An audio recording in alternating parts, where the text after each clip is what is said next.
over 10 million women in New York City. Mothers, daughters, sisters, and friends who are depended upon for their strength, wisdom, and courage. Each of these women has a profound impact on the lives of those who surround them.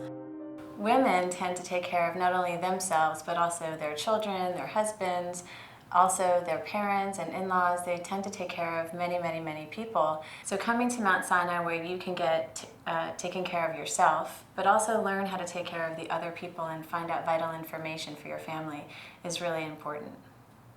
The Women's Health Program at Mount Sinai is a program that we have, which is a coordinator who can screen patients who either call or contact us via the web.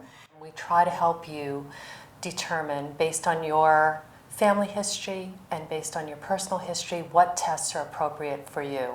Many patients are seen at a variety of different institutions. They have specialists at different hospitals for different needs. The advantage of having this program is that we're able to coordinate the care all under one roof. The Mount Sinai Women's Health Program, I think, saved my life. The care that I got from my doctors was just a care that you get from a friend. My primary physician would look up my record and say, oh, it's time for you to have this checked and that checked. And you haven't seen the gynecologist in over a year. What's going on? And I thought, oh, okay, I better go. And of course, when I went and I had my pap and it came back abnormal, it was immediately relayed to me. And she said, okay, right now we're going to do a biopsy. And it was done within 48 hours. I went from having the results to going to an oncologist and sitting down and saying, we're going to help you, we've caught this on time, you're going to be okay. The Women's Health Program at Mount Sinai consolidates the various clinicians involved in a woman's care. It's important for one to understand that the disease is not just an organ.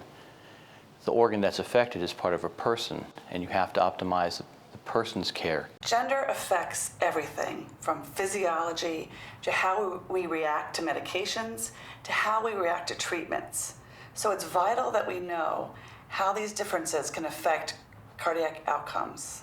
I come for a yearly checkup every year with Dr. McLaughlin, and as part of the routine examination was a stress test. That's when I found out that I had immediately have to have a stent because I had a blockage.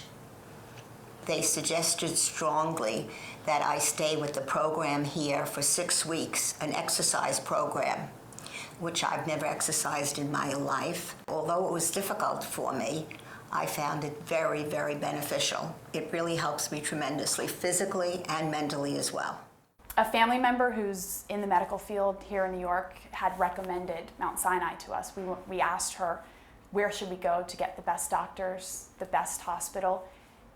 And she said, go to Mount Sinai. Obviously, having a baby is a life-altering experience anyway, but the fact that we had such a great experience at Mount Sinai just really put us in such a great mindset. Our aim is to provide the women in our community quality, comprehensive care, and we are able to fund research, educate the next generation of practitioners, and provide the best in care because of the generosity of our donors. The money raised from this event will help us grow this women's health program and raise awareness in the community and in the federal government, and hopefully get more federal funding for us, and advance the research in this area because it's really sorely needed. My sister, Lita, was having some problems. Her heart was racing and there was various things that she was worried about. My sister is a strong woman and she was scared. So I told Marianne about this and she immediately called my sister and had her come in the next day. She examined her thyroid and found a small nodule that others had missed. She immediately set up an appointment with Dr. Brett, who examined her on Christmas Eve. They set up an operation for my sister within 2 weeks. And Dr. Gendon, the surgeon, called Marianne from the operating room and said yes, that my sister had cancer and they had to remove the thyroid. Not only did they find that my sister had this cancer and saved her life, they found out that my family has a rare gene And they operated on me, and they found out that I had pre-cancerous cells and removed my thyroid. If the communication between the doctors wasn't there the way it was, my sister probably wouldn't be alive today. So how do you thank someone for that? I guess you just say, thank you, Mount Sinai.